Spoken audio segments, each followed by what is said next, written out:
ถวายให้กับฐานปืนใหญ่ไม่กี่วันนี้นะครับเป็นศิลปะเราล้านช้างนะครับสวยครับอนุโมทนาบุญด้วยนะครับโอ้โหน้องตายโชคดีอีกแล้วอาจารย์ติ้งลีพาไปกราบหลวงปู่ศรีลาพร้อมกับน้ำพระ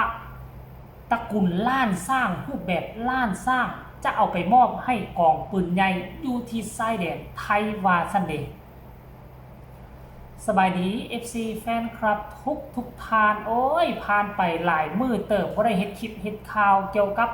อาจารย์ติ้งลีเกี่ยวกับน้องตายผู้ที่ตัดสินใจเดินทางไปที่ประเทศไทยท่านผู้ชมตัดสินใจเดินทางไปที่ประเทศไทยบ่คิดอีหยังหลากหลายบ่คิดอีหยังมากมายทิ่มห้านตัดผมของตนเองไปตุยเอาดาบหน้าเพื่อหวังว่าจะไปเรียนวิชากู้ภัยเพื่ออยากจะมาช่วยเหลือสังคมอยู่บ้านเกิดเมืองนอนบ่อยากให้เกิดประวัติศาสตร์ซ้ำห้อยคือมีคนติดถ้ำขั้นท่าอนาคตน้องจบมาแล้วมีเหตุการณ์แบบนี้น้องจะสามารถช่วยเหลือทันทีทันใดแล้วเหตุการณ์มันก็จะบ่สูญเสียดังที่7คนติดถ้ำอยู่ในร่องแจ้งนี้ประมาณเป็นเวลา1 มื้อนี่แหละบ่ได้เฮ็ดคลิปเฮ็ดข่าวเกี่ยวกับเพิ่นเนาะแต่ว่ามื้อเช้านี่เห็นคลิปนึงหลุดออกมาพวกเจ้าฮู้บ่ว่าหลวงปู่ศรีลานี่นะเป็นหลวงปู่ที่เก่งกล้าสามารถอ่านอดีตเบิ่งอนาคตเป็นและเป็นพระที่ชาวลาวชาวไทยยกย่อปอปั้นเอาไว้เหนือหัวอีกองค์หนึ่งอีกรูปหนึ่งท่านผู้ชมซึ่งโอกาสที่ดีที่อาจารย์ติ้งลีเพิ่นได้ร่วมสร้างพระกับบรรดา FC แฟนคลับอยู่ที่วัดนี้ซึ่งเป็นพระปางเขาเอิ้นว่าตระกูลล้านสร้างพระรูปแบบล้านสร้างนี่แหละทั้งท้ายคลิปทั้งอาจารย์ติ้งลีเป็นผู้เว้าว่าเป็นพระรูปแบบของล้านสร้างเป้าหมายของการสร้างพระครั้งนี้ก็คือว่าจะเอาไปมอบให้กรมปืนใหญ่หรือว่ากองปืนใหญ่ของกองทัพราชอาณาจักรไทยที่ประจำการอยู่ชายแดนน่าจะเป็นชายแดนติดเขมรพุ่นแหละเนาะติดเขมรพุ่นน่าจะเป็นชายแดนติดเขมรเพื่อเป็นสิ่งของที่ยึดเหนี่ยวจิตใจให้กับไอ้น้องทหารกองปืนใหญ่เนาะได้โอกาสนี้แล้วก็เลยพาทั้งตุนตายไปน้ำพอตุนตายนี่ซ้ำกับเลขาอีกคนนึงพุ่นแหละคนนึงก็เป็นคุณชายเล้งเนาะลักๆผู้ห้องมากกับอีกมีคนนึงแล้วก็มีน้องน้อยที่สุดนั่นก็คือตุนตายซึ่งเป็นความโชคดีที่สุดที่อาจารย์ติ้งลีพาตายไปบ่ว่าจะไปเข้าห้องซิดห้องสอนอยู่ทั้งแพทย์ทรงแพทย์ศาสตร์ไปหั่นไปนี่ม่องที่ศาสตร์นี่อาจจะบ่ได้ไปอาจารย์ติ้งลีก็พาเราไปนำเบิ่งแม่ซึ่งเป็นความโชคดีและเป็นครั้งแรกในชีวิตที่น้องได้มาเห็นวัดของหลวงปู่ศรีลาได้มาเจอหลวงปู่ศรีลาโตเป็นได้กราบได้นบได้ไหว้มันจะเป็นผลดีต่ออนาคตจะมีโชคใหญ่เข้ามาหรือบ่ทานผู้ชม FC แฟนคลับรายละเอียดให้ทุกคนไปชมคลิปนี้ครับนี่ก็เป็นพระประธานอีกองค์หนึ่งที่ผมและคณะ FC ได้ร่วมกันสร้างเพื่อที่จะไปมอบไว้ที่ชายแดนจังหวัดอุบลนะครับที่ฐานปืนใหญ่นะครับโดยพระนามท่านก็พระพุทธนวราชพิชิตมารซึ่งวันนี้ได้รับความเมตตาจากพระเดชพระคุณหลวงปู่มหาศิลานะครับท่านเมตตาเบิกเนตรให้นะครับแล้วก็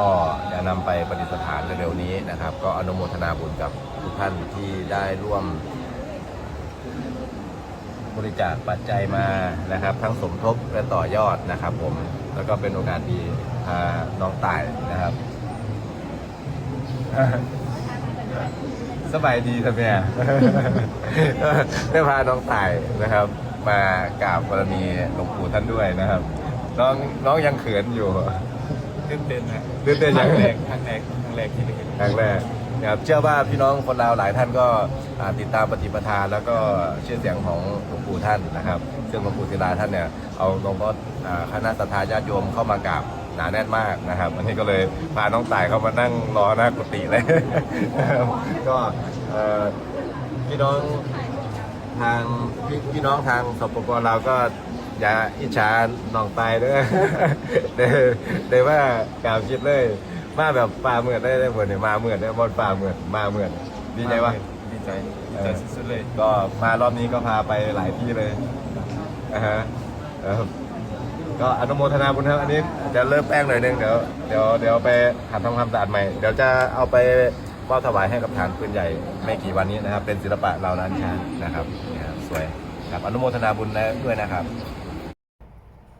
มันเหลือเสือค่อยมันเหลือเสือแม้กระทั่งตัวค่อยนี่เนี่ยคนเฮ็ดคลิปทำข่าว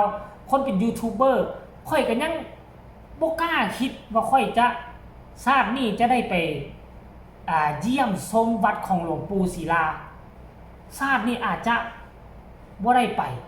ท่านผู้ชมเพราะว่าด้วยติดภาระหน้าที่อีหยังต่างๆเงินค้ำกำแก้วแบบนี้นะรถล้างพาหนะก็บ่มีคันไปเลยสิเฮ็ดแนวใดนั่งรถทัวร์นั่งรถเมล์ไปคือมันยุ่งมันยากเพราะว่าคนเฮาบ่เคยออกไปต่างประเทศถามว่าประเทศไทยนี่เคยไปบ่อุบลไปเทื่อนึงอุดรกับหนองคายนี่ก็ไป2เทื่อบ่เขาจำบ่ผิดน่ะก็มันโดนมาแล้วตั้งแต่ตอนอยู่ม.5 ม.6 ห่วยมันก็โดนแล้วตอนนั้นอายุประมาณ16ปี17ปีเนาะไปแต่ตอนนั้นแล้วตอนอยู่มหาลัยก็ได้ไปอุบลตอนไปอุบลนี่น่าจะอยู่ปี2011เดี๋ยวนี้2000โอ้มันก็10กว่าปีแล้วท่านผู้ชม MC แฟนคลับก็ไปฮอดแต่แถวเรื่องนี่แหละมองอื่นนี่บ่ได้ไปจักบาทถามว่าอยากไปอยู่แล้วอยากไปเที่ยวอยู่แล้วทั้งประเทศไทยโอ้มองเที่ยวหลายแต่เฉพาะเขตภาคอีสานนี่ก็เหลือเฟือแล้วยังบ่ต้องเว้ากรุงเทพยังบ่ต้องเว้าว่าภูเก็ตแถวทางใต้โอ้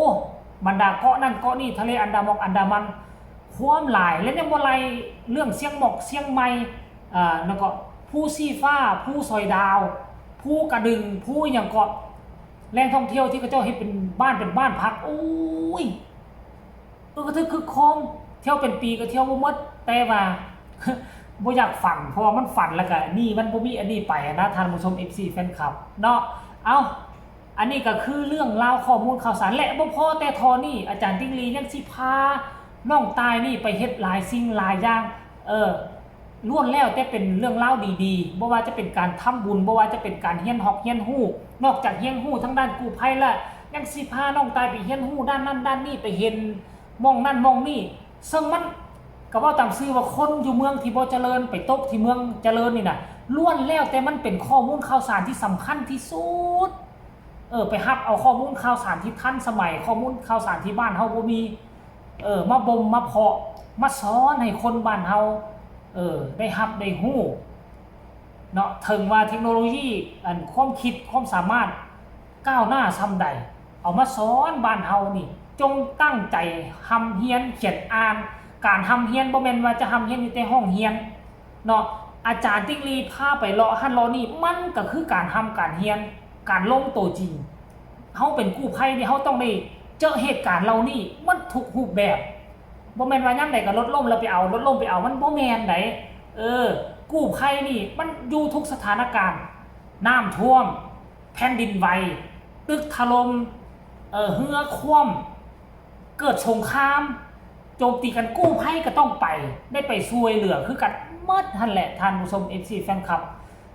ดีแล้วแหละเลือกถึกแล้วที่เลือกมาเฮียนอยู่ที่ประเทศไทยที่เลือกมาเฮียนกับกู้ภัยไทยนี่ยกโป้ให้เลยขอขอบอกขอบใจที่อาจารย์ติ้งลีและพี่น้องชาวไทยที่เปิดอกเปิดใจ